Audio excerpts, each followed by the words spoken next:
This episode is sponsored by iTunes. Go to www.cheapseatreviews.com. Click on the iTunes button, purchase anything you want, and a small portion will go to this podcast. Mr. Shen, please. You could be in a great deal of trouble. Half a city block explodes in a ball of green flame. Green flame! I mean, so all hell is breaking loose here. And there are people who say you're involved, that you might be responsible, that you're a very dangerous man. Now, if you're protecting Jack Burton... You leave Jack Burton alone. I mean, we are in his debt. He showed great courage. We interrupt this program to bring you a special report.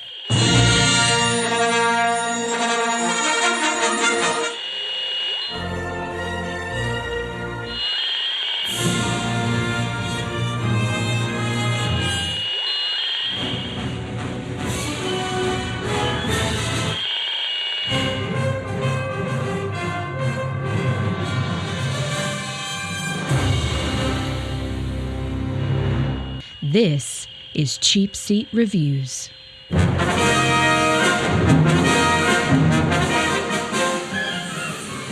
Hello, and thank you for listening to Cheapseat Reviews, the podcast that explores the Hollywood film industry for the greater good. This is episode 108, and today we are talking about Big Trouble in Little China. I am Shawn, alright, and joining me tonight is Corny, has a fireman's pole to the sewers in his garage too, Logan. That's not all I have it to. Where else does it go to? Well, I'll tell you what, it's not Big Trouble. Oh, no? It's a Little China. Oh, is that where it goes? Goes to a little you know, China? because China's such a huge country. Yeah. And Sam, Needle of Love Vector. Needle of Love. That's my rock band name, you know. Your 80s... my 80s synth band. Dick. It's your 80s hair band tribute? Yes. I play the keyboard, of course. The keytar. The guitar, yeah. Yeah, We're going to do that. probably the Gotta do guitar. Cool. There is no Andrew tonight. He is doing big boy job, real stuff, and so that's fine. We miss He him. killed a man. No, he didn't. Okay. He Not that we know of. he held his breath and then blew up. That's what he did. Yeah. No, that didn't happen either. Anyway, so You know, actually, I saw a 3-year-old do that the other day. nice. He just steam came out of his nose and then Kaboom. Like a pimple. Level the whole block. For what it's worth, though, his middle name was going to be Back Scratchers of Death, because those seemed really dumb as a weapon. Back scratcher? Back scratcher? So pull in a company chair and let's dive into this movie. This is 1986's John Carpenter's Big Trouble in Little China. And no, that's a different movie. Damn good movie too. It's actually not bad. Yeah. I don't have Andrew here to lend his voice to read the intro or to read what this movie is, so I'll just read it myself in my normal voice. An all-American trucker gets dragged into a centuries-old mystical battle in Chinatown. That's it. That's it. Thanks, Wow. thanks, IMDb. Failed me again. I am so well informed. I absolutely know what's happening. It's spoilerific, I tell you. Yeah, that really is. That tell you exactly what happens.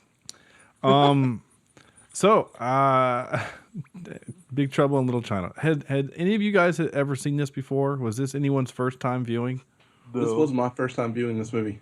First time for me. Really?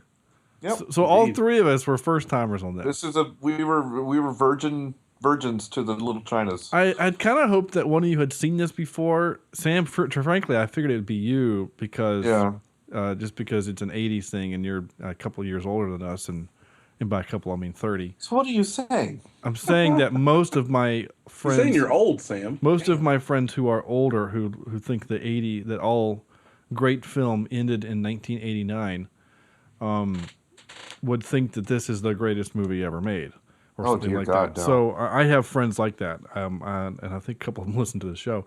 But Y'all should be ashamed of yourselves. They anyway, so I didn't know if No. Thor was made after 1989. Stop it. Now And it is quite possibly the best movie ever made. Now you're making fun of somebody else who I know doesn't listen to the show.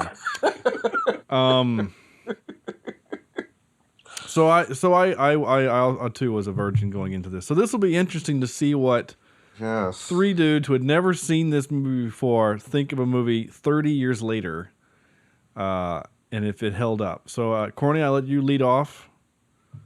All right, so we start the movie, and I have taken to not having any expectations to make things a little easier, and I'm glad I didn't, because I spent the entire movie wondering what the hell I was watching and why half of this stuff happened. I don't even know what to think. For reasons. Like, I don't know if I liked the movie. I don't know if I hated the movie. All I know is that when I got done, I was confused and hungry. That's about it. Get you some sesame chicken and some wonton soup, and you're fine.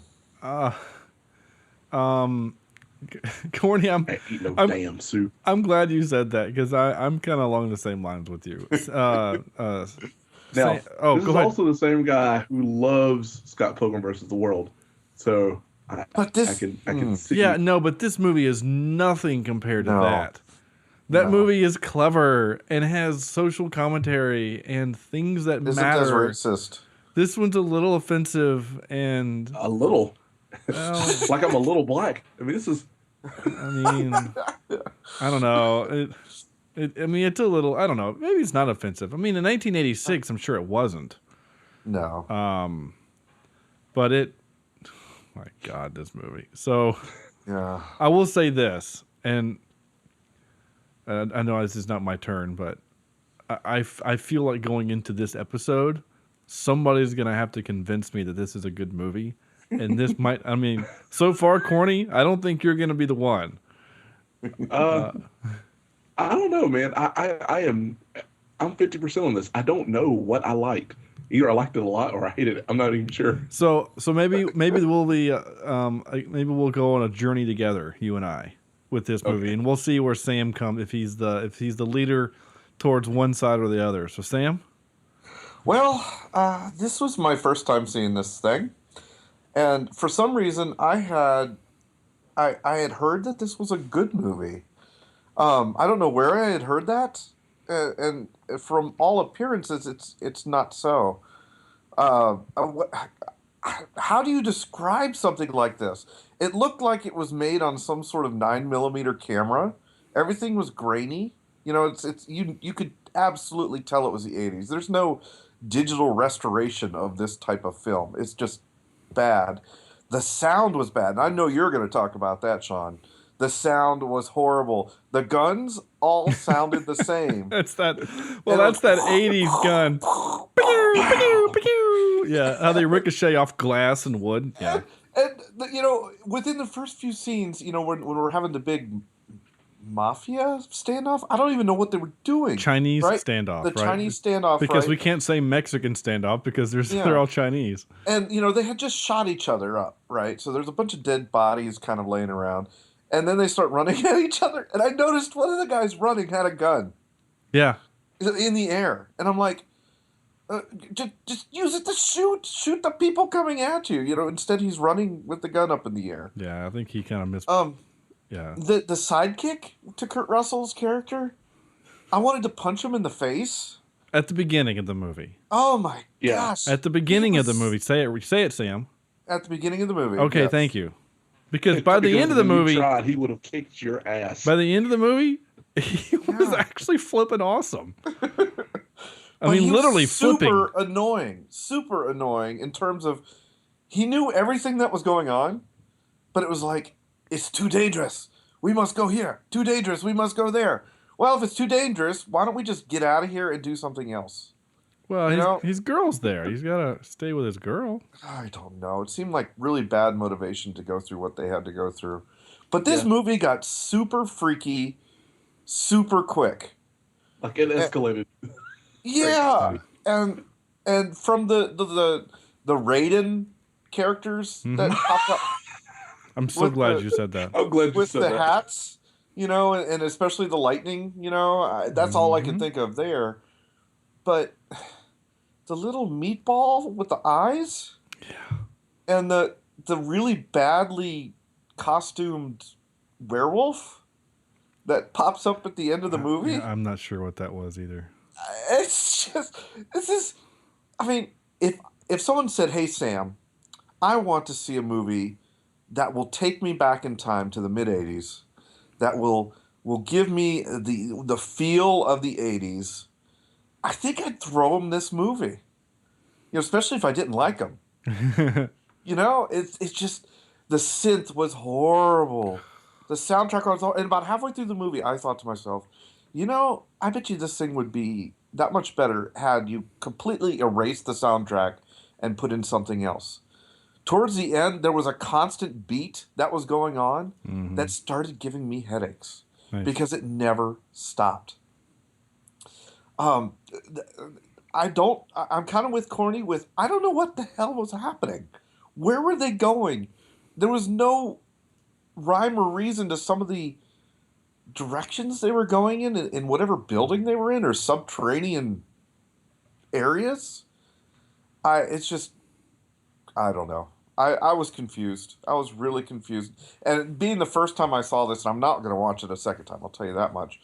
But I was hoping one of you guys had seen it before so that you could explain some of this plot a little bit more to me. Well, so I am not going to be the one either to kind of steer us in any direction. I can guarantee you that. I had not seen this before. I had been told by all accounts that this was a fun movie. It's a cult classic. And so whenever I hear the phrase cult classic, I think of Army of Darkness or The Frighteners or some of the other movies that we've done on this podcast that are damn fun, right? And I'm all about, it's okay if the movie is terrible as long as we can have fun. We've done that. I mean, Star Crash is horrendous, but I think we had to have a good time with it. But I think we're mostly having a good time because we're making fun of it. I was just confused with this movie. And I actually, in my notes, I went on a pretty big rant at the end of the movie in my notes because I wanted to make sure I got the rant right when I did the show. I didn't want to get to this point of the show and then have forgotten the reasons why I hated this movie so much, and then because I want to give it a good moment. So, but as far as my initial impression go, the sound is terrible. As far as the film quality, Sam, I think that just goes to that's a Carpenter thing. Oh, is it? Okay. Because if you think back to like Halloween or I guess the first one, he didn't do the second one, but the first one definitely, and like The Thing and some of the other stuff that he's done, he's always used, like a high grain film or something like that. I don't know if that's a thing, but it's like it always has kind of a grainy look to it, and when you put it at high def, because again, film translates to high def very well. It's the same frame ratio. That 16:10 is what a cell is. That's why, like, if you look at it now, like on a 4:3 tube TV, it looks terrible. But like on my beautiful LG 40-inch TV I had in here, I mean, the movie looked okay, but you could really see the film grain. Yeah. So that didn't really bother me that much. The sound work was terrible. I mean, it was the same punches and same kicks. They just went to the library of sound that Hollywood has and said, okay, we need some gunfire, right? And so they used that weird, ricocheting sound that they all use. A lot of these films did that too, though. Yeah, like every one of them that ever had a gun. Yeah. Commando, don't get me started. Yeah, I'm sure they're probably ricocheting off Arnold in that movie. Corny, you have the Amazon account. Have you looked on Amazon to see if it's streaming there?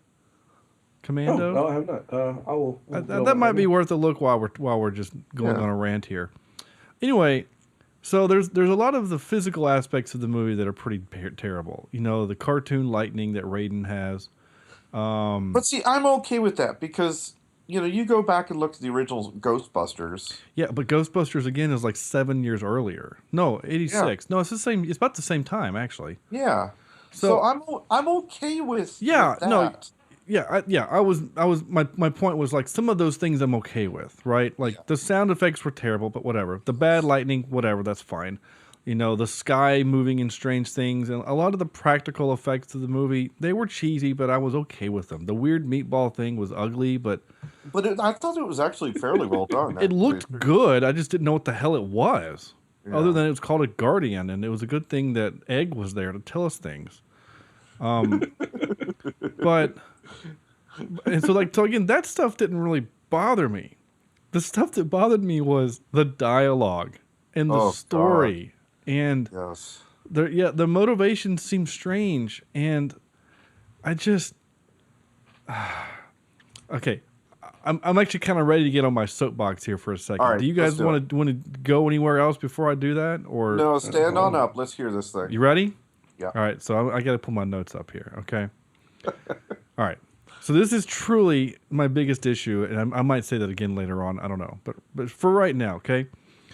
And again, I write my notes before I read the trivia, right? I don't do any trivia research before I watch the movie. I want to be, even though sometimes on movies I've seen the movie before, and on very few occasions, except movies like Die Hard and Avengers, I've done like research on because I care about those movies, even like The Fifth Element, stuff like that.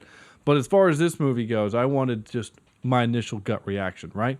Yep. And so my initial gut reaction from the very start of this movie is we have this intro, right, that I played, right, where the lawyer's talking to Egg. And he's winking at you. And the lawyer says, 3 blocks blew up in green flame. And I'm like, ooh, I can't wait for that scene to happen. Which doesn't flippin' happen. No, okay? It does not. First of all. Second of all, Egg defends Jack like he is their savior.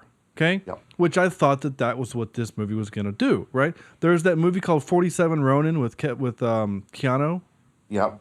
And I've not seen it yet. I've seen parts of it, and it's based on an old book. And because people got mad at it, like, oh, of course you got to have a white guy in with a bunch of samurai. Like, no, that's actually how the book is. And he is the savior of those Ronin, right? He is their Neo, so to speak, right? So that's what I was. Yeah, you like that. So that's what I thought this was going to be, okay? And instead, Jack he's kind of annoying. He's the deliverer of punchlines. He's your typical American, oh, there's a blonde, I got to go rub my junk all over her. Yeah. He's like a guy that would vote for Trump. Shots fired. Wow. So I just... I mean, I know he's a truck driver. He is our eyes of the movie, right? He is the audience, right? I understand that, but he's kind of an asshole, and it takes not really useful. And you're right, he isn't. What use does he have other than being the guy to ask the question, "What is going on?" so that they can explain to us? That's all he is. At one point, he shoots the gun into the ceiling and knocks himself out. Right, and then with the shrapnel coming down. Right, and I know that's supposed to be funny, but what you've done is now you've wasted 3 shots that you could have killed 3 bad guys with, right? That now your buddies are going to die because none of the other little henchmen that came along survived, right? Maybe you could have saved 3 of their lives, no? And then, by knocking yourself out of the fight, you again have now limited yourself as being useful. Yeah. His only usefulness in the movie is that he has quick reflexes to catch a knife that was thrown by James Hong that my son could have caught. My 3-year-old could have thrown better than that, okay? And that also pissed me off. You are a god thing, right? He has infinite cosmic power and an itty-bitty living space. Thank you. And he resources to throwing a knife like a child at Jack. Jack has been your biggest rival in the movie for whatever reason. It should have been Kick McFlippy over there, but instead it's Jack. And you throw a knife at him like like your daughter would, Sam. I mean, like Yes, it was I know. so Yeah. terrible. And Jack catches it, which was cool, and then he just hits him in the head, which was kind of neat. But I'm like, is that the whole point of you being here? Was to deliver that quick reflexes line? Which line are you talking about? This line, Shawn. Jack Burton of the Pork Chop Express, and I'm talking to whoever's listening out there. Like I told my last wife, I says, honey, I never drive faster than I can see. Besides that, it's all in the reflexes. Which is a gag they do throughout the movie, right? It's all in the reflexes. Yeah. Which, by the way, the whole CB radio thing, he's not making a radio show there, you know? It was funny. That's what the first podcast. We witnessed the first podcast. It's exactly what I wrote. It's like, oh, he's just doing a podcast. He's talking into a microphone and no one's listening. It's the same thing that we do. Yeah, we can. We can. Yeah. So, isn't that the signal insanity? I doing guess the same thing over and over and expecting different results. All right. Yeah. So just saying. So back to my box, right? Back to my soapbox. Okay. So get back on. Sorry. So we have explosion that we're told is going to happen, which we never get. So there's no payoff Big there. green explosion, But and then a promise of mystical powers with the little electric stuff that Egg showed. Yeah, and there was a little bit of that, but not really. Okay. Then you've got Jack is supposed to be. You leave him alone. We are in his debt. Are you really? I mean, did you really need him? Really? No, you didn't. You didn't need him at all. You needed him to be the white character. Yeah, that's all you needed him to be. You needed him to be a white guy with a mullet. Like, that's all you needed him to be. So there's that. All right, so hold on. I got to keep going to my... So to your point, Sam, the guy that you... I can't remember his name. Wang, I think is what his name. McFlip, Kick McFlippy. He starts off the movie. He's this... At first, when they're doing the betting, he seems like he's kind of like a guy you don't want to mess with. And then he turns into a dumbass when he's trying to cut that bottle in half with a knife. And then he turned into like whiny I don't know what I want to say here, like lovesick child. My girl is missing. I need to go get her. Right, and so then he's no matter what, I've got to save my girl. I'm going there by myself if I have to. Well, by the end of the movie, I'm like, you should have, because you would have kicked their asses. You took on a god, and we did okay. Right? So that was kind of weird, and maybe Carpenter would say, "Oh, it's character development." No, like there was no reason for him to get more badass. You know what I'm saying? Like it didn't make sense. There was no spinach moment, right? There was no Popeye moment, right? If you're gonna make the character have such a harsh transformation from loser wimp to kung fu expert, he needs a Popeye moment, and he didn't have that. So, you know what would have been great though? You know, right when the three gods came down and he hit the main god with the truck, yeah, right, and he looked him in the eye. A transfer of power somehow should have happened. Okay, does that make sense? Sure. Who transfers power? The whatever shiny eye guy into Kurt Russell. Oh, I see. You know what I mean? You remember when that happened? Yeah. Like it, or into Flippy McFlip pants. Yeah, Sam. I don't know about maybe something like that. I felt like McFlippy guy he was the hero of the movie, and Jack was kind of the sidekick basically. And I don't know. It seemed like a cheat for him to all of a sudden he's just a badass for whatever reason. Okay, so that's second or third point. I can't remember of my rant. Fourth point. If Egg decided to travel the world, how in the world did he get stuck in some stupid lawyer's office? All right, whatever. Or on a bus as a tour guide. Right, but he said he's going to leave or whatever. All right. Then I wrote, this movie asks more questions than it answers. Like, why did the elemental guys, right? These guys are gods, right? I mean, it's Raiden, and then, okay, let's also think about this for a second. The god of lightning is awesome, right? That's a cool power. Thor has a cool power. The god of thunder? Thunder is just sound. I mean, you can make thunder snow. Maybe it's like vibration, or I don't know. I don't know. Like, he didn't have any power. It's not like he used wind to knock people over. I mean, Raiden could literally use his lightning as a tow hook or something and like fly out of the room. He was powerful and scary.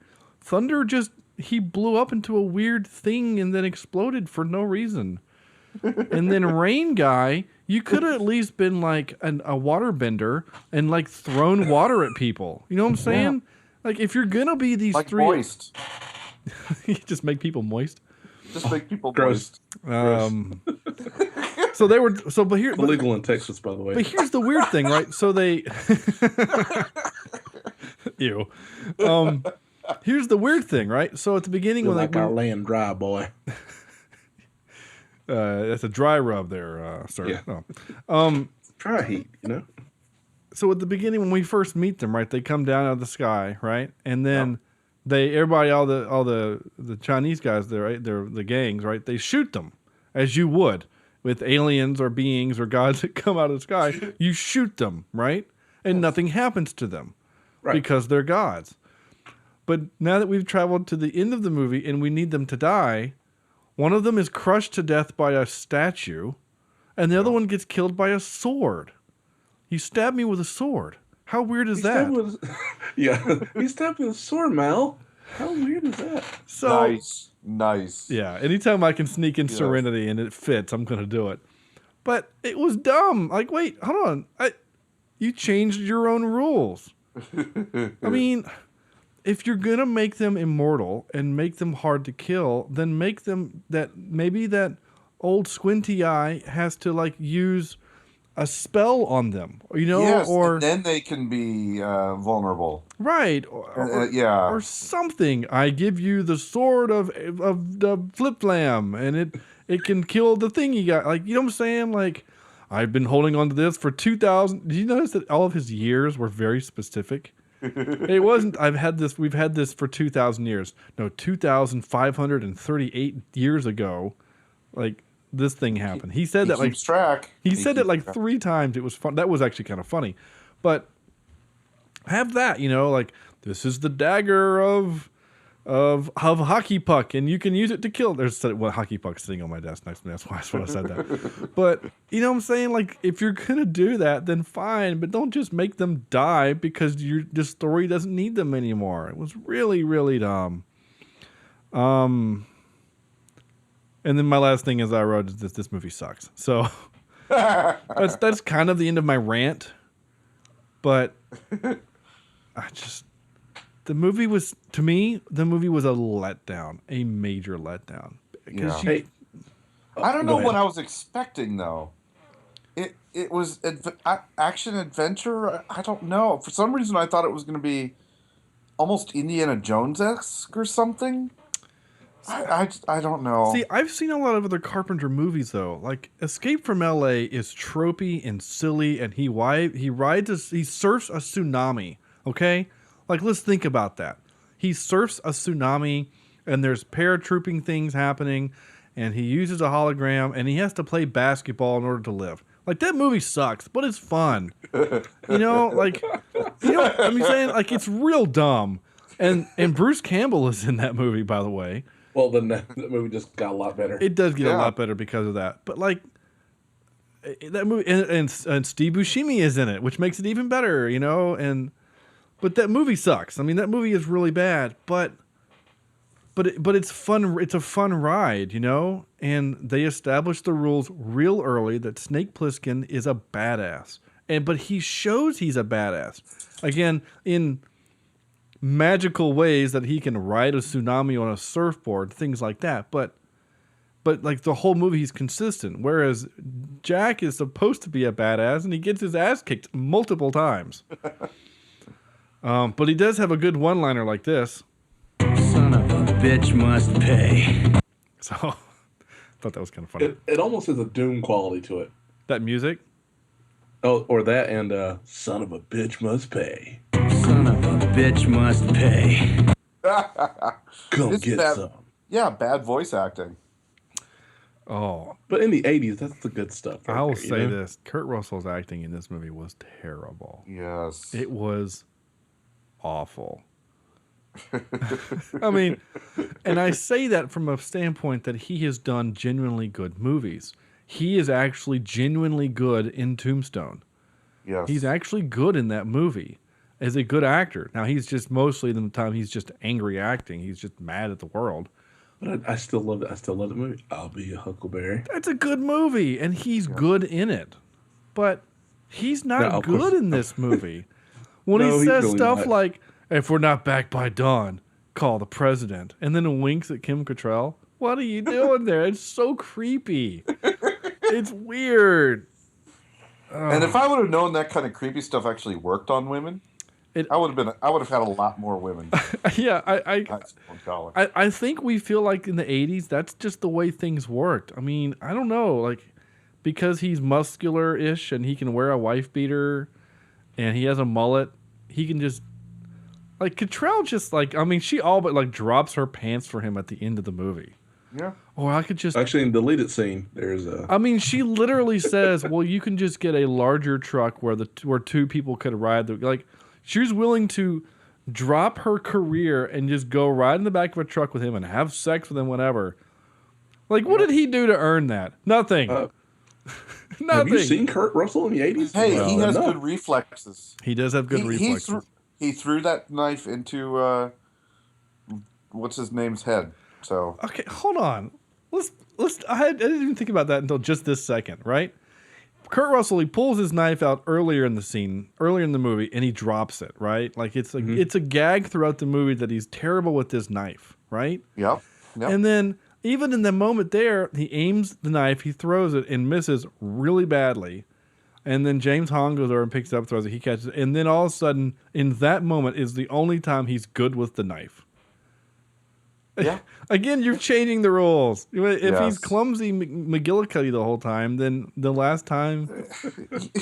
Well, we've always said, movies have to create the worlds they create, but they must have rules to make it make sense to an audience. Yeah. And this did not. And even that remember the monster coming out of the hole in the wall and eating one of the people? Yeah. Okay.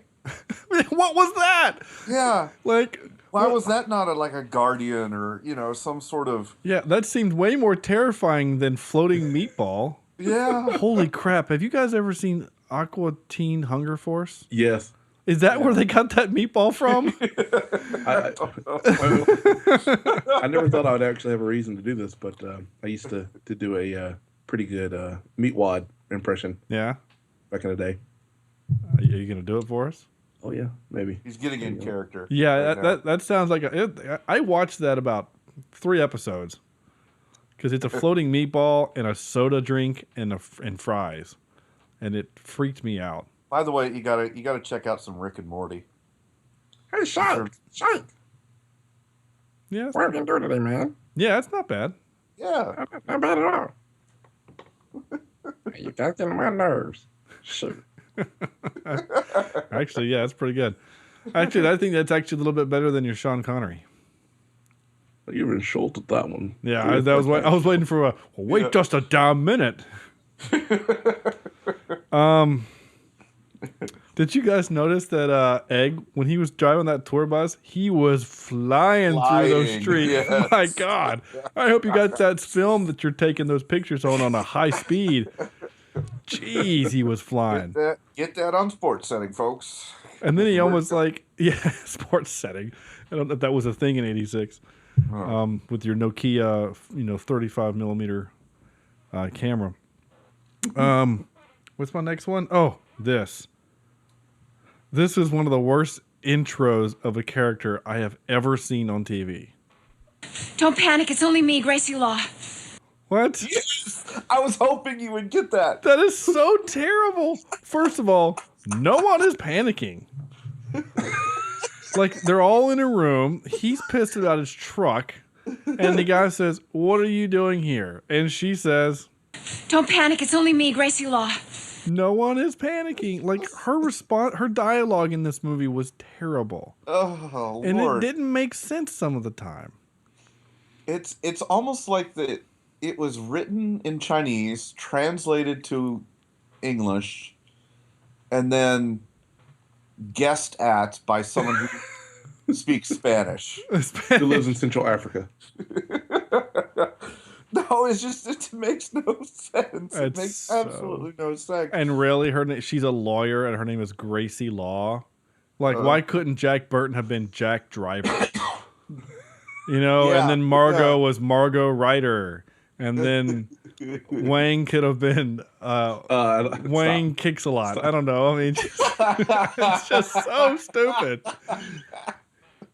Egg Tour. Oh, and that love story between the writer and the other guy. That was so great. Dumb. It was pointless. And like, you should stay here. No, I'm going with you. He has a crush on you. Wait. What? When did that happen? That's totally something we would do in college. You want to hear more? I'll go with you guys. Dude, she wants you to stay. What? Don't you want him to stay? Don't say that, So you want to hear some more bad dialogue by Gracie? Absolutely. So yes, I don't know why this part I generally laughed out loud because I understand that in order to get plot exposition, and I wrote on my notes plot exposition for some reason, typo. But like I understand that you have to tell us stuff, right? As the audience, if you want me to know that that's a terrible thing, you have to tell me that it's a terrible thing, or show me terrible things that it does, right? But the way that they do it in this movie is so bad, right? So I hope one day that the three of us, and then someone can be there with us that's not a part of this conversation, and someone can say to one of us something, we will answer in this manner, okay? All right, here we go. If the storms have Mao Yun, then there's only one place they could take her. Lo Pan. Yes. The godfather of Little China, Mr. David Lo Pan. You mean the David Lo Pan that's chairman of the National Orient Bank and owns the Wing Kong Import-Export Trading Company, but who's so reclusive that no one's even laid eyes on this guy in years? What? That is the longest answer I've ever heard. So bad. It's so bad. You mean this is the Sam Vector, the one that eats cheese every Monday and the one that doesn't pay for his... Like, exactly. I mean, like, I want that to be a thing. There was another one that they did, but I didn't capture it because it was essentially the same thing that they just did. But I want that to be a thing one day where, like, we all go to see the new Superman movie, right? Yeah. And then someone's like, "Oh, did you guys see Deadpool? You mean Deadpool, the Marvel comic character? You know, the one that does all the funny things and makes the funny drawings and does all this other stuff? Like, we basically, like, make the plot of the movie." We have to make sure. It's so bad. Speaking of which, a week from Friday, the Superman comes Dawn out? of Justice starts. Oh. Wait, no. I don't know. Yeah. Yes. Yeah. Right. Yes. Yep. We'll talk about that after we get done recording because I have information or news or things to discuss. Speaking of information and news, because both of those things are actually applied to this, yes, Big Trouble in Little China was offered on Amazon Prime or Video, and yes, it was there for free. Wait, what? What about Columbo? Or no, the Commando. Arnold's Commando. That's what I was wondering. Oh, you were asking about Commando. I don't care about this movie. I was asking if Commando was on Amazon. I want to do that movie so badly for this podcast. It came back to Netflix. Are you serious? Don't tease I with really my thought I saw it emotions. the other day. Don't tease me, Corny. Don't toy with my emotions. Because if it's on Netflix, we are watching it next week. No. We got to spread out the 80s a little bit. Come on. Okay, fine. That's fair. This movie crosses all timelines, my friend. Yeah. Oof. How do you spell Commando? I really thought I saw it. Please tell me. Please. It's not on there. Wing Commander. Yeah, it's not on there. Damn. Yeah. All right. That's all right. No, you're right, Sam. That's fair. We actually did. Well, we'll talk about that later. Okay. So the next thing. All right. Here we go. All right. Here we go. I hate with a capital H. I can't spell. I was going to say a different letter.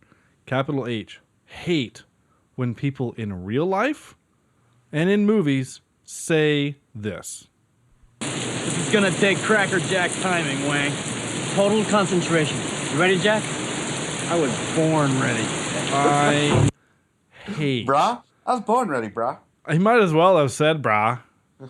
I was born ready. I roll my eyes whenever I hear that. I hate that. It's so tropey and cliche and whatever you want to say. And if either one of you say that in your normal, whatever talk speech, fine. Just don't ever say it to me because I will laugh at you. I usually go with, ready to do this thing. Oh, hey man, are you ready to give this report? I was born to give reports. That's usually what I do in that situation. You know what I would have said? Yes.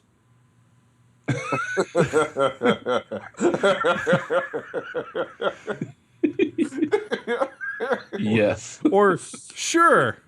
I mean, like, that's all you gotta say.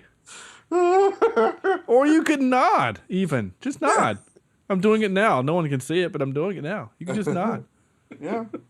Or a thumbs up, or a good, powerful. Oh yeah, the thumbs up. They even make that joke in the movie The Rock, right? Nicolas Cage asks Sean Connery a question. He gives him a thumbs up, and Cage goes, he goes, okay, what does that mean? But then you have the joke there, right? I mean, he could have done that. Like, he could have given him a thumbs up. Dog. Yeah, well, there you go. Wrong movie. Yeah, that's okay. In fact, I actually got to quote The Rock the other day. Nice. With the whole winners go home and burp, the prom queen. Yeah. Yeah, I got to use that one. That was great. In what world is that? It was in context of quoting the movie, intentionally quoting the movie. Okay. Somebody mentioned something about Nicolas Cage movies, and I said, my favorite Nicolas Cage movie is The Rock. And they looked at me like, The Rock? And I said, yeah, the movie that gave us winners go home and the prom queen. Like I gave the whole line. And they're like, that's the line in the movie? I'm like, yeah. And they go, I want to go watch that movie now. Like, yes, you do. You should. It's great. It's the... Oh. Sam, are you okay? It's funny that Molly agrees with you. Apparently, I have my next clip sounds just like that. And I'll play it in a second. But the conversation was Michael Bay movies, and I said I think The Rock was the last good Michael Bay movie he did. Well, the exception I think actually. Okay, Bad Boys 2 is still fun as hell. It's too long. It's very Michael Bay. And but it's still a fun movie. Anyway. Do you need to go take care of that, Sam? Yes, I'll be right back. All right. See you. So while he's doing that, I will... Oh, I won't play that clip. I must have cut it. I originally had the scene where when he says I was born ready, and then it was the next scene where he walks in and he's like, hi, it's raining cats and dogs out there. I'm here. I originally got that clip. Then I realized how much I hated the whole I was born ready clip, so I kept that one instead. Oh, so speaking of Commando, no, it is not on Amazon, but for a very low price. I thoroughly consider buying this movie. Maybe, I don't know. Like I said, we will have to spread it out. Maybe after we're in a couple of weeks or a month or whatever. Maybe Sam can spread it out. We can just keep. Oh, okay. No, I didn't mean it. We'll just hang in there. It'll be one of those movies that if it ever hops on Netflix, we'll kick whatever's in its place out and just do that. Because that movie is, if there was ever a movie worthy of what we do, it is that movie. I'm just saying. I'm so glad I made you watch that. I mean, I kind of am too. I mean, it's still a bad movie, but it's a terrible movie. But I don't know. It's that same. So I keep forgetting that Sam's gone and we're still recording. But no, I'm here. Okay. I'm back. So hey man, what's up? What I was going to say is Commando to me is like what, like coaches in sports are to the public, right? So like John Gruden retires from coaching, and he was fired, right? Remember, he was fired from Tampa Bay because he wasn't winning anymore, right? So he doesn't get another job, right, for a reason, and then he goes to ESPN and he does Monday Night Football, and he's great at Monday Night Football, and all of a sudden now he becomes this legendary. What if we can get John Gruden to come be our coach? Like, wait a minute. Lord. You know what I'm saying? But that went on for years, right? Like, before the Panthers hired Ron Rivera. It's like, what if we could get John Gruden? John Gruden hasn't coached in 5 years, guys. Like, things have changed. do we want a guy who hasn't coached in 5 years and things like that? So it's the kind of same thing with Commando. Like the farther away I get from Commando, the more I kind of liked it, because I remember at the time watching it going, this is really bad, but it was funny. And anyway. So this is my next clip. When I heard it, I laughed out loud because it's James Hong, who of course is my favorite character he does is Mr. Ping, the goose from Kung Fu Panda. We are noodle folk. Broth runs through our veins. That's the guy, right? And he made this noise, and I had to keep it. So I now have. All right, folks, those of you playing at home. I now have that forever. For those of you playing at home, you have to imagine that being done by a goose. I mean, it works as a goose. So there you go. So now I can do Cornelius. There you go. Or I can do it a different order and say, Hey, bro. And then Cornelius. What? There we go. See? Have a whole conversation. Oh Lord! But I'm never getting rid of that. That is hysterical. So one of these days, none of us are going to do this podcast, and Sean's just going to do it with his soundboard. Pretty much. I still need to get some good stuff from you guys. That's all I need to say. What is this one? I don't know what this one is. So you're saying in 107 episodes we haven't gotten any good stuff? I have 2 of Chad and neither of you guys. Nothing of you guys. I mean, Andrew does our intro, so yeah. That's okay. One of these days you'll both say something clever. Oh, just easy. Actually, the only reason why I even have it. Don't be silly. I mean, that was comic gold. That actually was really funny. The only reason why I even have the thing from Chad, it was a different time from Chad's, because he said it like every episode for 2 months straight. I don't remember what this clip is, so mystery clip. We're getting close, real close. And now for some more bad news. Ready? I liked Egg. I wish he was more in the movie. I wanted you to capture that. I was hoping you'd capture that. And now for some bad news. Ready for like a segue into one of our segments.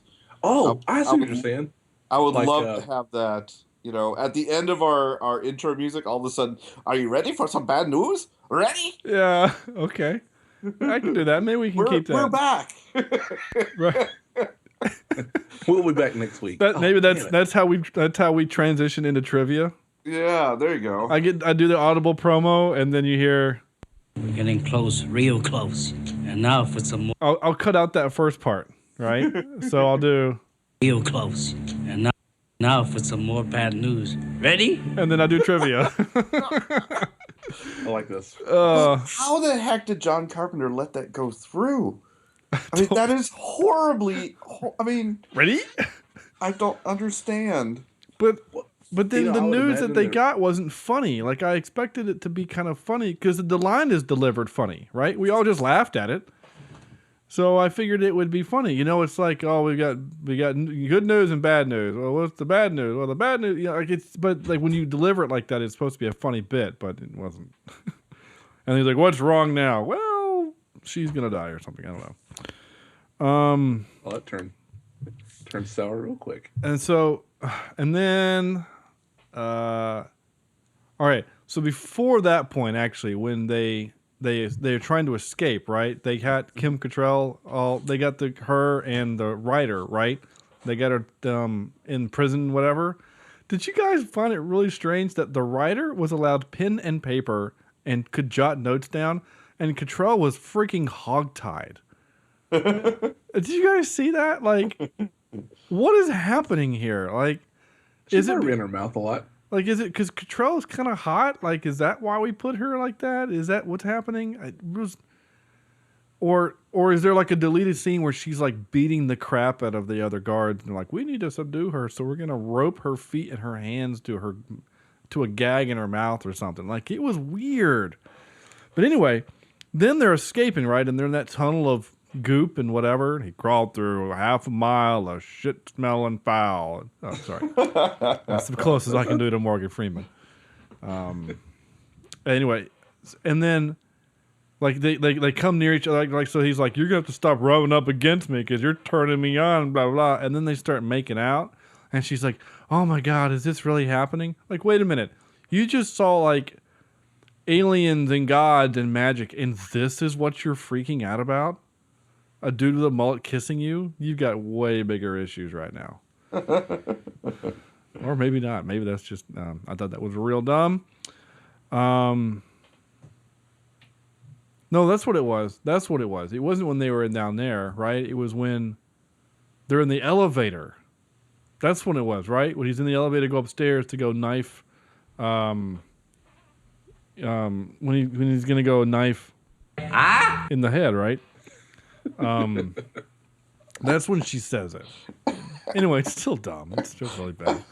Like you were stabbed with the needle of love. And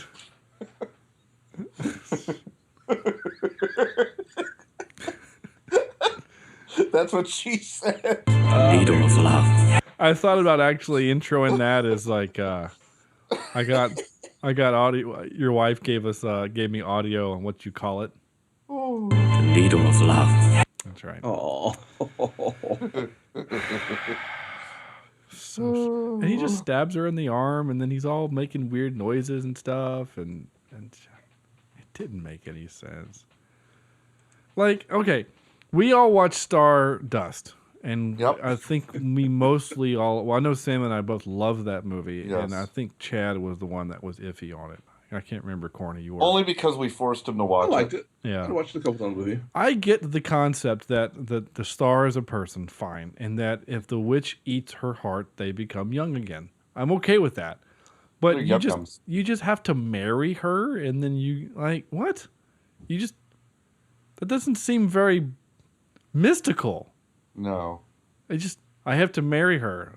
So do you need a judge, or can you do it like an online thing, or do you have to consummate the marriage? Because like in old biblical times, it wasn't a real marriage until there was the consummation act with the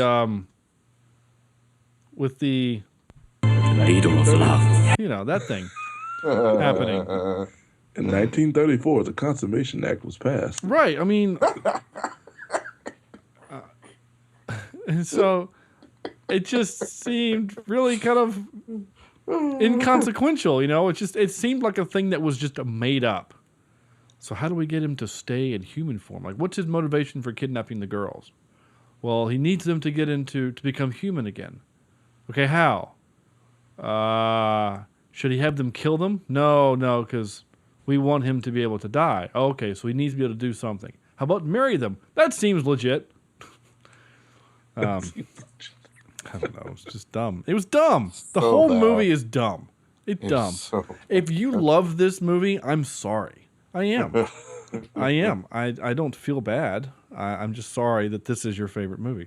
No, that's not what I'm sorry for. Actually, I am a little bit. Damn. I'm trying to think, though, in my own world, right? So we all have movies that we like. Like, we were just making fun of Commando, and we all like Commando. And Commando was a kind of a dumb movie. But Commando give us rules really early, right? Bad guy takes hero's daughter, right? Hero is retired, which is a trope, right? I don't want to fight anymore. And you stole my daughter, which is Alyssa Milano, right? Yeah, I mean, like a 12, 13-year-old. Yeah. No. Take that back, Sam. Whoa. Yeah, she's 12. She's not hot Alyssa Milano taking her clothes off, 6 years later. Oh, yuck. Never mind. Yeah, she's 12 or so, 11. And then Schwarzenegger goes out and kills bad guys and gets her back. Like, those are the rules, right? Okay. Essentially, it's John Wick put in the 80s. Right, exactly. And it's just way more, that's not the word, implausible? Is that a word? Implausible? Unplausible? What's the word? Implausible, yeah. Because, like, John Wick, everything seems believable. Whereas in Commando, he cuts a guy's face off with a circular saw blade. Like, no one is strong enough to do that. But Arnold was. But they established in that world that buildings are made of explodium and bazookas can be fired backwards and stuff like that, right? So, not to mention that you can blow up a prison transport, and everyone inside is fine. Right. So, yeah, exactly. So like in and there are old movies. I mean, one of my favorite movies, I don't remember if it made the top 10 or not, but was The Last Starfighter. The premise of that movie is that a video game recruits pilots for the Star League. That sounds real dumb when you say it out loud. but the whole movie presents itself in a way that's still fun, and it doesn't really make you think. This movie made me think, and it pissed me off. I mean, is that we don't do that thinking stuff around here? Is that fair to say? I shouldn't have to be thinking wait, what is that? And why did that happen? Holy shit, is that a 15-foot ant? Did the ant from Ant-Man that got blown up at the end of the movie just go down to Chinatown for a while, and become eaters of people? Like, what is happening? It didn't make sense. And where did Wolfman come from? Like, why is that a thing? I'm like, if you would have not had that, I would have been more okay with things. But all of a sudden now I get that you have gods that are elemental gods. I'm okay with that. I love, Airbender, the cartoon, not the movie. But yeah, Shyamalan, we're gonna get you. We're gonna find you because we all have skills or something. But this movie just kept. Okay, how can we make this next part weird? Well, we've got this weird Wolfman costume over here, and these sound effects of strange growling that's in every 80s movie. Okay, let's just use that. Because that growling sound reminded me of another 80s movie, and I can't remember what it was from. It kind of reminded me of, the Rancor from Return of the Jedi or something like that. It was pre-recorded, just generic growling music or something, or sound effects. But again, that wouldn't surprise me for this movie. Oh my gosh. Anyway. And so then I get to the end. This is my last note. This is my second to last note. Did none of the other good guys make it out? I mentioned that earlier. Okay, so my last note. Wait a minute. The movie starts out with the lawyer asking about the explosion, right? We talked about that. But there was no, his house caught on fire because Raiden got pissed off, right, and started lighting things up for some reason. Uh-huh. And then he doesn't kiss Cottrell goodbye. Why? Because it would be too cliche? Is that what this movie's saying? Oh, that's the step. That's the line we cross there. Yeah, we don't cross that one. Yeah. That is one trope we will stay away. That's one trope we're going to stay away from. Yeah. Hey, boss, you do know that we're going to do the wolf guy at the end in his truck, right? As kind of a gag scene. Well, okay, so this is the line, but that line we're okay with. What? Okay. All right, I'm done with that. I'm done. Yeah. Tropes, I wrote 80s gang theme. 80s gangs always had a weird theme. In this case, they're all Asian, but they all dressed alike. And they get three guys that kidnapped the girl. Okay, wait a minute. This is just another question that I was just thought of, or just whatever. Was the whole purpose of those... Maybe I answered it. Was the whole purpose of them going to the airport, were they just looking for Asian women to kidnap? Was that their whole point? They're looking for... Yeah, actually. Yeah. And then they just happened upon a girl with green eyes? Maybe they were looking for... I didn't think it was that unique to have green eyes. Well, we'll talk about that in just a second. But so their whole plan is... Because their big deal is human trafficking, right? That's their big thing, right? Is the prostitution and forced slavery. The main theme from Taken, right? The main plot point from Taken. So these three guys just show up at the airport. I kind of feel like if that would have ever happened once, that would never be allowed to happen again. You know what I'm saying? This is LA airport, right? This is LAX. I kind of feel like there would be policemen there a lot, especially in the 80s, and that could never happen ever. So anyway, I thought that was just. Let's just hope some. I mean, I guess if they knew a flight was coming in from China, so I guess that the odds of getting an Asian girl is probably pretty good. But it still seemed dumb, a dumb way to capture a girl, an Asian girl, for your kidnapping purposes. And then my other beef with that stupid scene you escape in, was it a Camaro, Corny, or was it a T-Bird? It was a. That's right. It was a T. It was either a T-Bird or a Camaro, but it's a T-Bird. Can you not get a van or something? She looks so uncomfortable. Back there. Like she had like 7 millimeters of breathing room. I mean, and neither of them, all three of them Holy too, cow. was like the three of them were like all up on the front seats because there was no space in that darn car. It's just. I have love the glasses, by the way. I have evidence, and by evidence I mean I've physically seen Corny, all 6'2". I don't remember how much you weighed in college. A lot less. 230, 240 pounds of you in the back seat of a Mitsubishi Eclipse. That is true. I have seen it. It was the worst thing ever. Yeah, like a 92 Eclipse. I mean, the back seat literally doesn't touch. There's no foot space for it. It's a bench for your wallet. I mean, that's what it is, right? Your purse. And Corny, I sat back there. So that's my point, is like that car was about the same thing. And you can make an inappropriate joke about them being short or whatever. Fine. But that poor woman had no space at all. And I felt so bad for her. Obviously, the kidnapping part sucks too, right? But like... could you imagine, if it was a hatchback and they're putting in there how many times they like nailed her in the head? Right. She's got like concussions. Trying to get it to close. Gotta lay flat. I mean, all the way flat. No. Your hair's caught this time. You need to turn your head sideways. We keep hitting your nose. I mean, move your shoulders just a little bit. Come on, work with us here. Oh my gosh, that was so bad.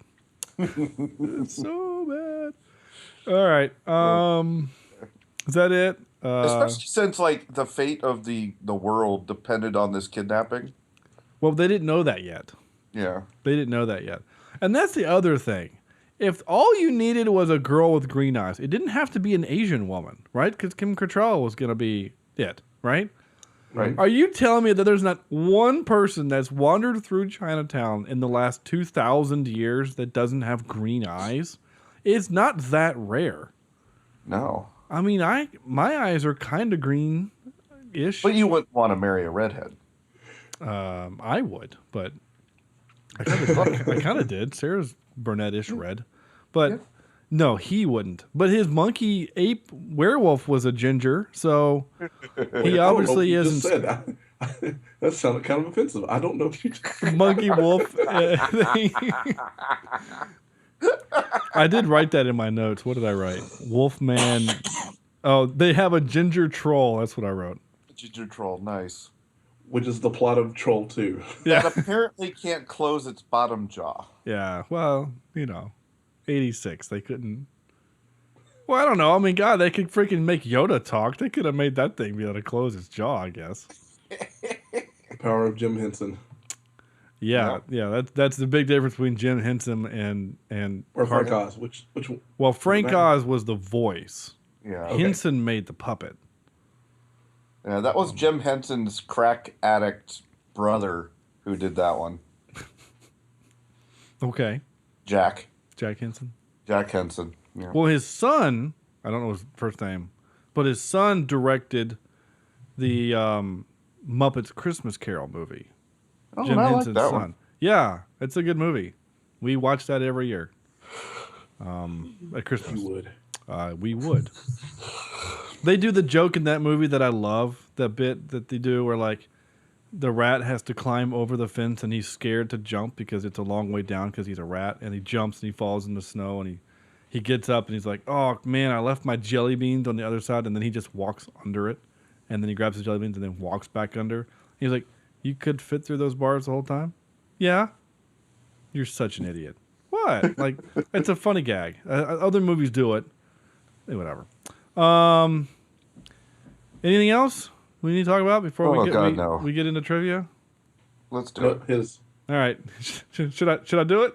Sure. All right. First, Audible.com sponsored this fine podcast. Audibletrial.com/cheapseats reviews. Cheap Seat Reviews will get you a 30-day free trial and a free audiobook. That's right. Totally free. So check that out. Audibletrial.com/cheapseats Cheapseat Reviews. Let's see if I can- Slash. We're getting close, real close. And now for some more bad news. Ready?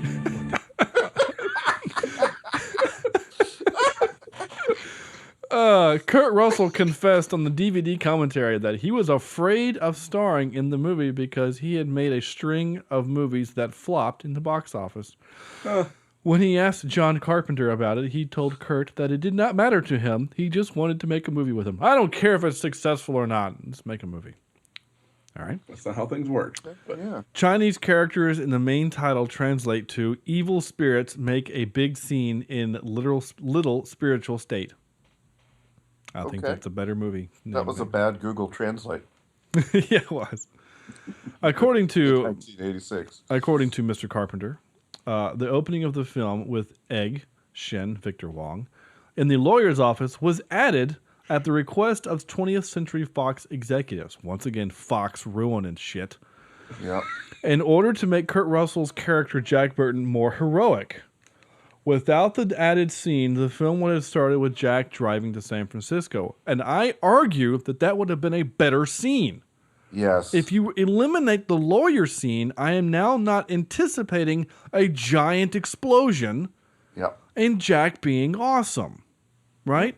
You have set up the movie to fail in the first scene.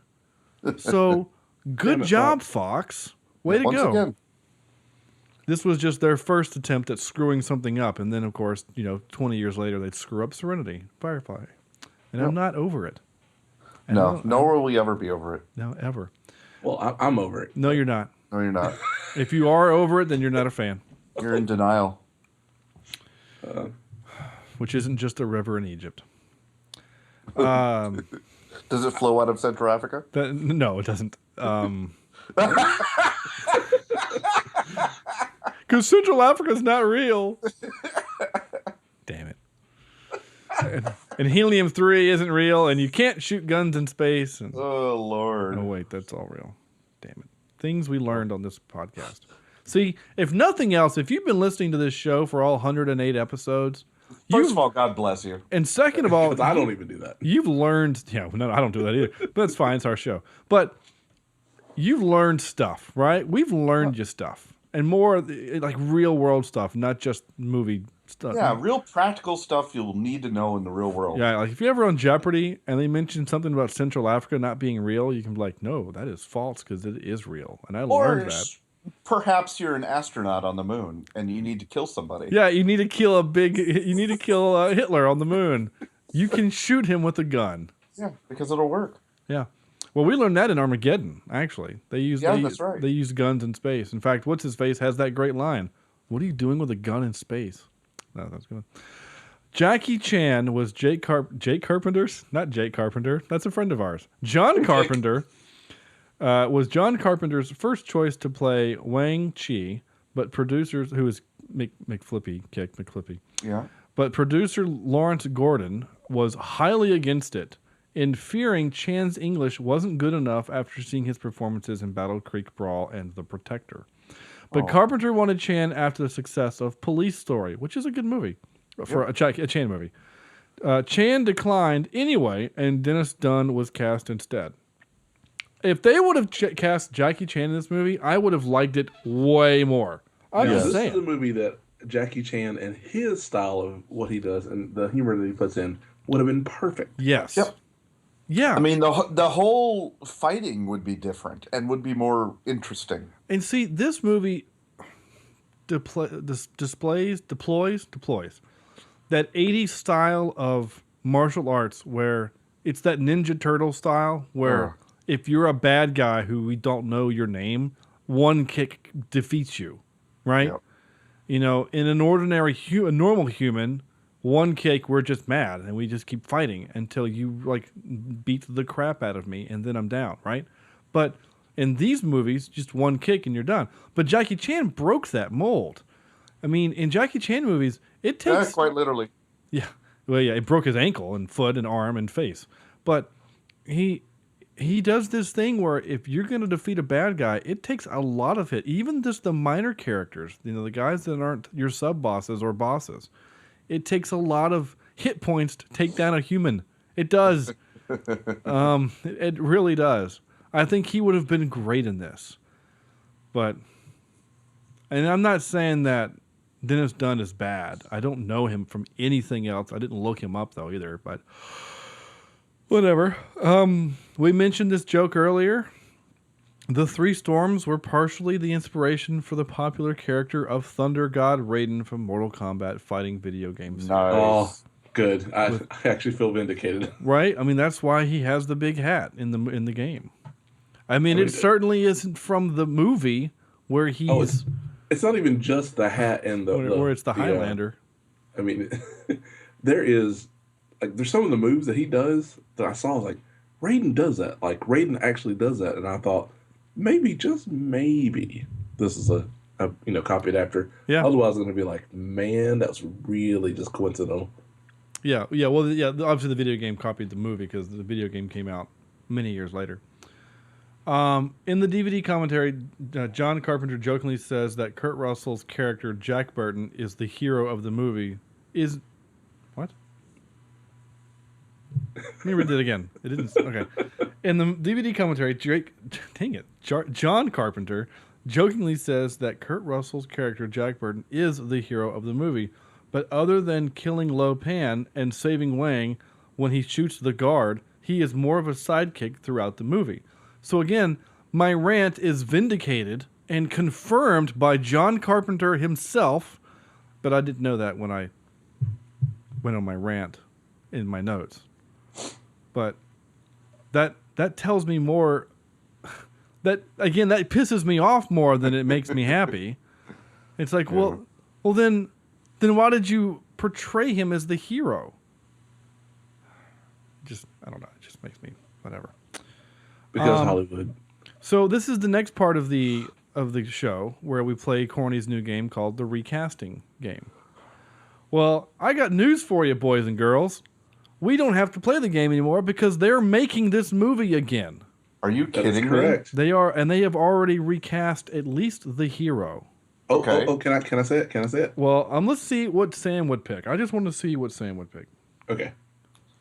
Who would you pick, Sam, to be the hero of? He's looking it up. I can feel it.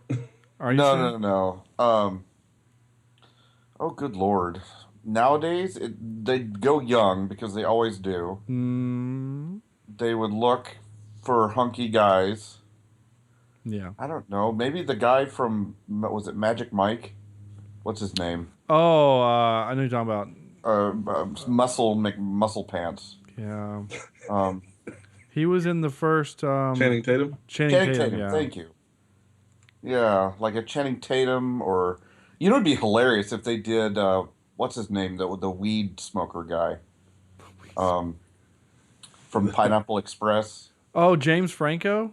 James or the other guy, the curly-haired. The guy we saw in the interview. Oh, Seth Rogen? Yeah, Seth Rogen. Go straight comedy. Yeah, go comedy, for goodness sake. Well, Corny. Who they got? I'm on this actor's credit page, and it's not in here as a credited thing that's happening yet. But in the trivia, it says that he is... Oh, wait. Never mind. I found it. Holy crap, he's doing a bunch of new stuff. All right, come on. You're killing me. Dwayne The Rock... Oh, sorry, Corny. You son of a bitch. Yeah, Dwayne The Rock Johnson. The Rock. Dwayne the Tub I'm Dwounding Johnson? What did you call him? Dwayne the Tub I'm Dwounding Johnson? Yeah. He's the new... He's going to be Kurt Russell. He's doing... So how the heck are they going to make him like... I wonder what direction they're going. I can buy him as a truck driver, though. If that's the way they keep doing it. It's too clean. Yeah, they can make him... Clean cut. They can make him whatever. I mean, God, he was Hercules. He needs a rat tail on his head. That they probably won't do. No. He's going to be... So he's doing Journey to the Center of the Earth 4. Oh, Lord. They've already announced San Andreas 2. Oh, God, I just watched that over the weekend. One of the worst movies I've seen in a long time. That's what I heard, too. Journey 3 from the Earth to the Moon. What is that? I didn't know there was 2 other ones. Central Intelligence, he's just completed. That's that thing with Kevin Hart. Every single one of these, he's working a job, but he aspires to be a chef. Fast 8, Baywatch, he's going to be Mitch. And then he's going to be Corny. You'll like this. He's going to be the new Shazam. Yes. Shazam. Yep. And then apparently he's going to be... he's also doing something called Alpha Squad 7 and The New Big Trouble and SEAL Team 666. Oh, Lord. All right, I got to get out of here before I get in trouble. Oh, my goodness gracious. Anyway, so there you go. I mean, we can play the game. And if Dwayne The Rock Johnson is your star, right? No, but I do have another one I would choose in that place. As that character? As a buddy of mine, he and I were talking today, and, you could go older and go with a Samuel L. Jackson in that spot. Really? Okay. It would change a couple things. But you still get him saying some of the Jack Burton things a little more colorfully, but you still I will say this: if you put Sam Jackson in that role, then you have to go hard R. Oh yeah, don't you think? Yeah. Yes, yeah. At this point in time, you would. Sorry, but the person that we actually came up with was Jensen Ackles from Supernatural. Okay. And those are you who are Supernatural fans. That for me, it seems to make a lot of sense. He's funny. He's young.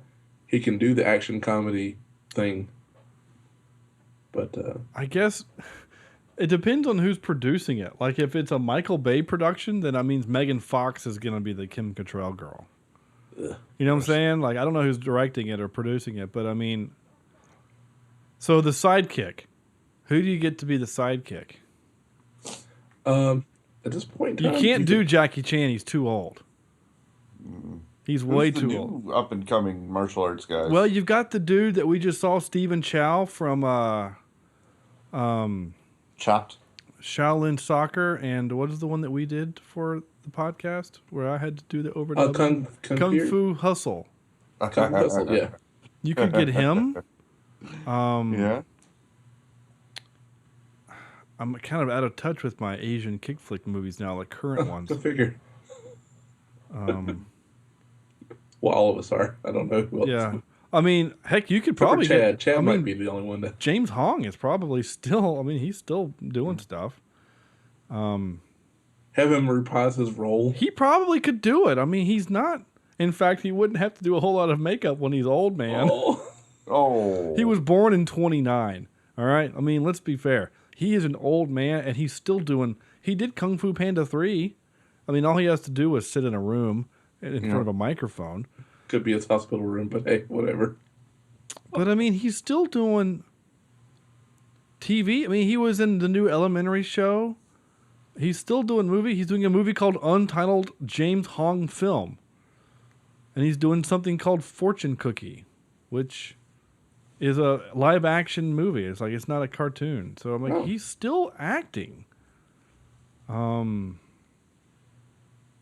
He was an agent of S.H.I.E.L.D. as May's He's father. 80. Yeah, I mean, he's an old dude. But anyway, I don't think he could do... Well, I mean, again, if you don't... In fact, know what you could do? Actually, this is what you could do. Maybe people will be offended by this. But you know the bad guy from Olympus Has Fallen?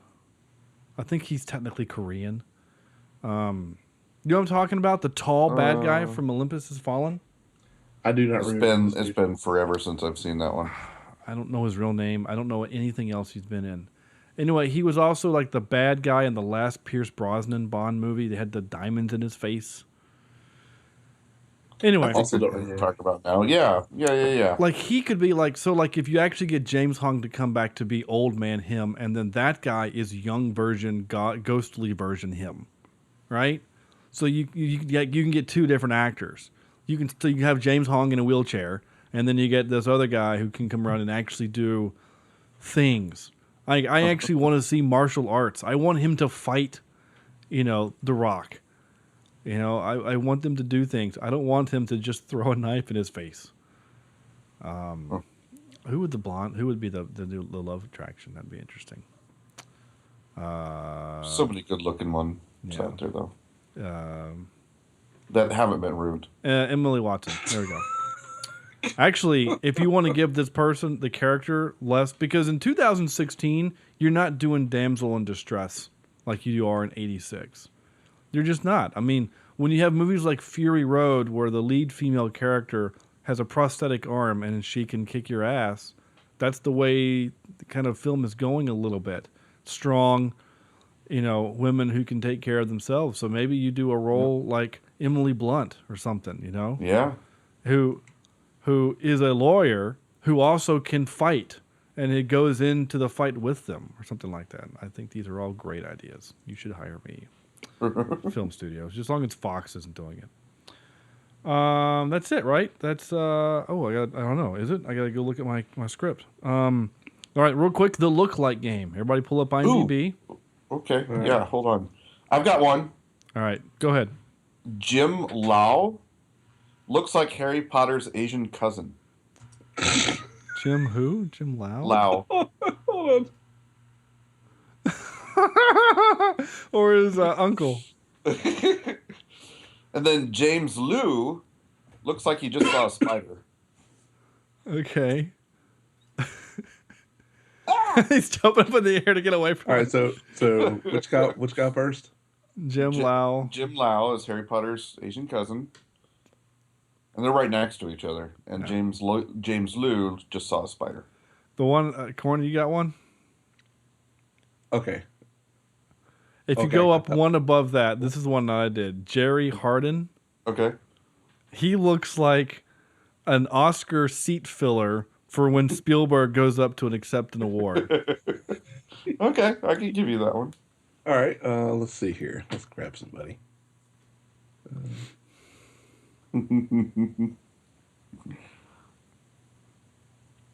No. There's Victor Wong, who is part of the Asian KKK. Yeah. What?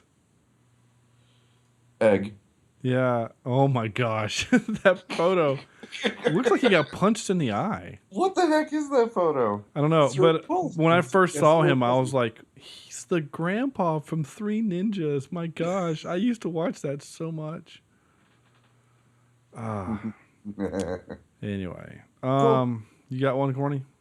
All right, Kim Cattrall is Charlize Theron about 40 years in the future. Yeah. I can see that. Yeah. All right. She's also She's got clothes on. Her eyebrows grow back. She's also our Star Trek connection. So there you go. Nice. Oh yeah, she was a red shirt, wasn't she? No, she was in Star Trek 6, the one we did. She's the Vulcan. Yeah, she's. I'm saying, or sorry, she was wearing a red shirt. I mean, they all wore red shirts on that uniform. I'm sure hers was very tight. Well, they have to have at least one attractive girl in the show or movie.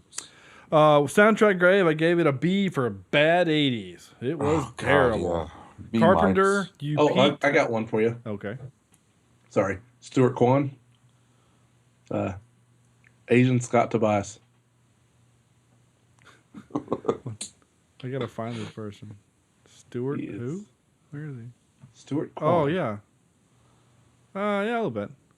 Again, no one else is gonna get that joke except the. That's all that matters. Oh, okay. What did I learn? Jackie Chan would have made this movie better. Yes. Indeed. Much.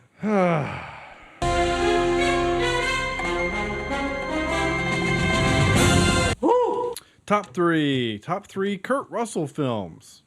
That's who we decided to do because we haven't all seen a whole lot of John Carpenter films, and there's probably something that should be said about that. And also, not a lot of Kurt Russell films. Well, yeah, there's that too. Corny, you lead off. All right, so I'm gonna go with my number 3 as Vanilla Sky because I was wholly unaware he was in that movie.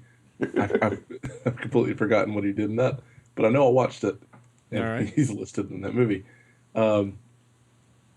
Number 2, I'm gonna go with Tango and Cash, and that's been a long time since I've seen that, but it was one of those good buddy cop movies that wasn't really a buddy cop. I mean, it was a buddy cop thing, but anyway.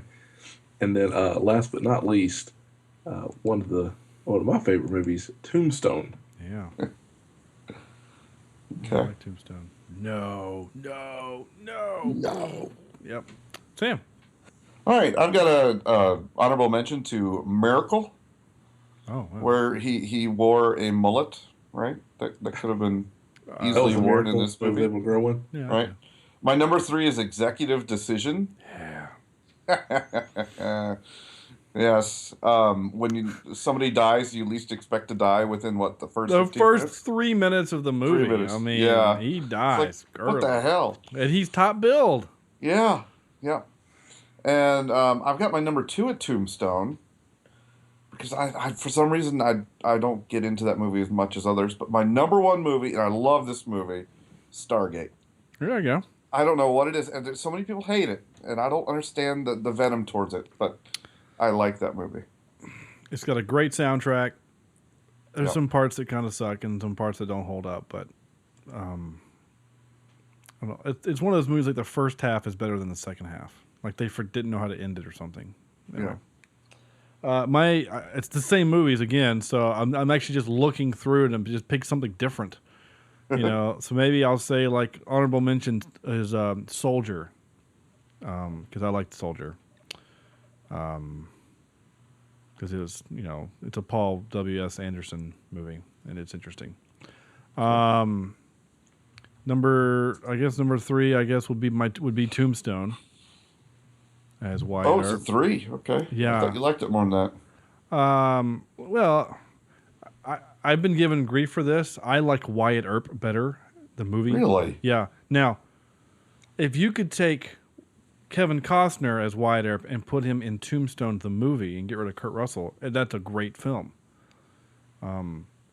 Because I think Kevin Costner is actually really great at westerns, and he's really great as Wyatt Earp.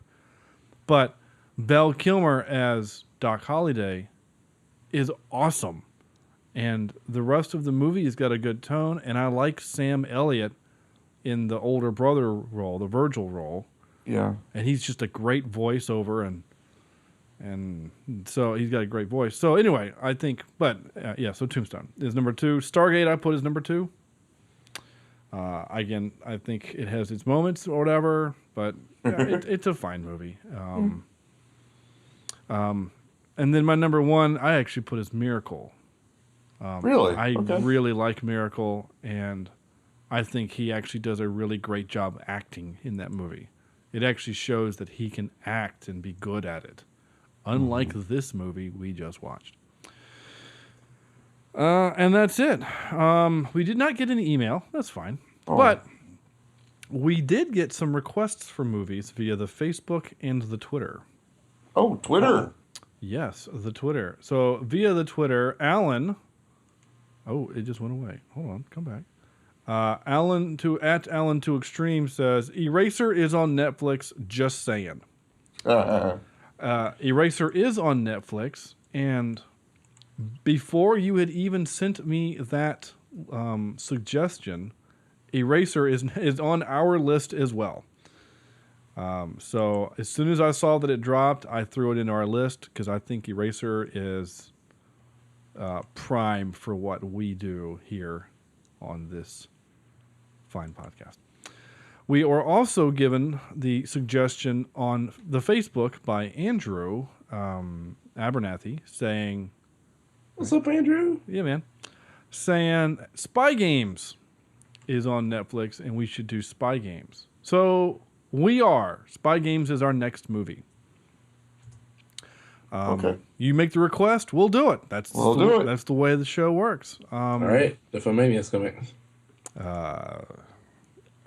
Well, again, all of us still have veto power. But I will say this, guys. So we did Ip Man, right? And I gave you guys shit for Ip Man because we couldn't do clips, right? But again, I kind of liked Ip Man. I liked the kung fu-ness, whatever. It was just hard to do for the show. Ip Man 2 is a thing that I've never seen. But Ip Man 3 is come out. He fights Mike Tyson. I want to watch this movie now. And so And so maybe make an exception. Maybe we break our rule and do Ip Man 3. Or maybe we have to do 2 also? I don't know. No, but we don't do 2. They 2 is not as fun as 1. They put the entire fight. They put a fight scene between him and Mike Tyson on like Facebook as a promo, and watching. It's a cool fight scene because Tyson's a boxer, so he fights like a boxer. You know, he comes in like comes straight at you, and he's using those big arms, but he's still doing kung fu, but it's just like a boxing version. It was really clever and neat. I liked it. Was he like the guy from Street Fighter? The boxer dude from Street Fighter?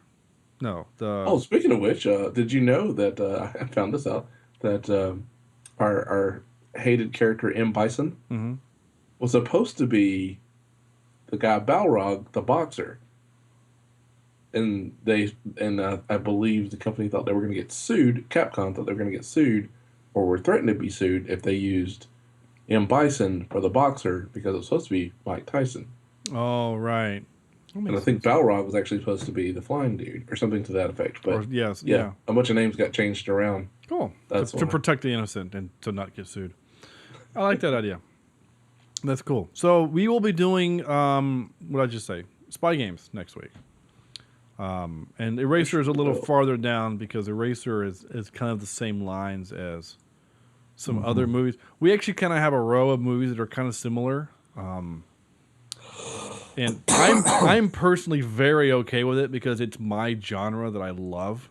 Yeah. But maybe we'll mix it up some way somehow. There's a song in there. I'm just not sure. Somehow. Anyway. So out of 10, right? This is the part of the show where we do that out of 10. Corny. All right. So you guys have done a good job of painting a nice little road for me, and I'm gonna have a lot of big trouble giving this a good grade. So I'm gonna give it. I'm gonna give it 6. Very young Kim Cattralls out of 10. All right. Okay. Oh, wait, what happened? Okay, never mind. So you say 6? That's actually high. That's higher, yeah. Well, it was crazy enough. I didn't dread watching what I was watching. I mean, that's fair. Yes. But there's not a lot of redeeming things now. Maybe if I'm watching this with a bunch of friends and there's some brews going, maybe I'm having a good time. But by myself, it's not awful. It's not never watch again awful. No, yeah. I mean, again, don't get me wrong. This isn't, it's not. This isn't Rubber. This isn't Transformers 4. This, there's a lot of movies that this is way better than. And I had a way more fun. I mean, if you gave me, I wouldn't probably put this in our bottom 10. Truth be told, we've done some way worse movies. Oh, but, I could say that, yeah. But, I mean, Poultrygeist is offensive, and the ABCs of Death or whatever was like, I hate that I've ever watched that thing. Yeah. So, this isn't there. But anyway, Sam? This movie, I wouldn't, I'd make Chad watch it, but I wouldn't wish it on my worst enemy. So I'd probably give it a good 3.9 out of 10. Okay. Damn. Not fun. No, I didn't enjoy it. It was a chore to get through. Yeah, I'm with you there, Sam. I'm gonna give it a 4.5 love needles out of 10. Needles of love, out of 10. Because I didn't.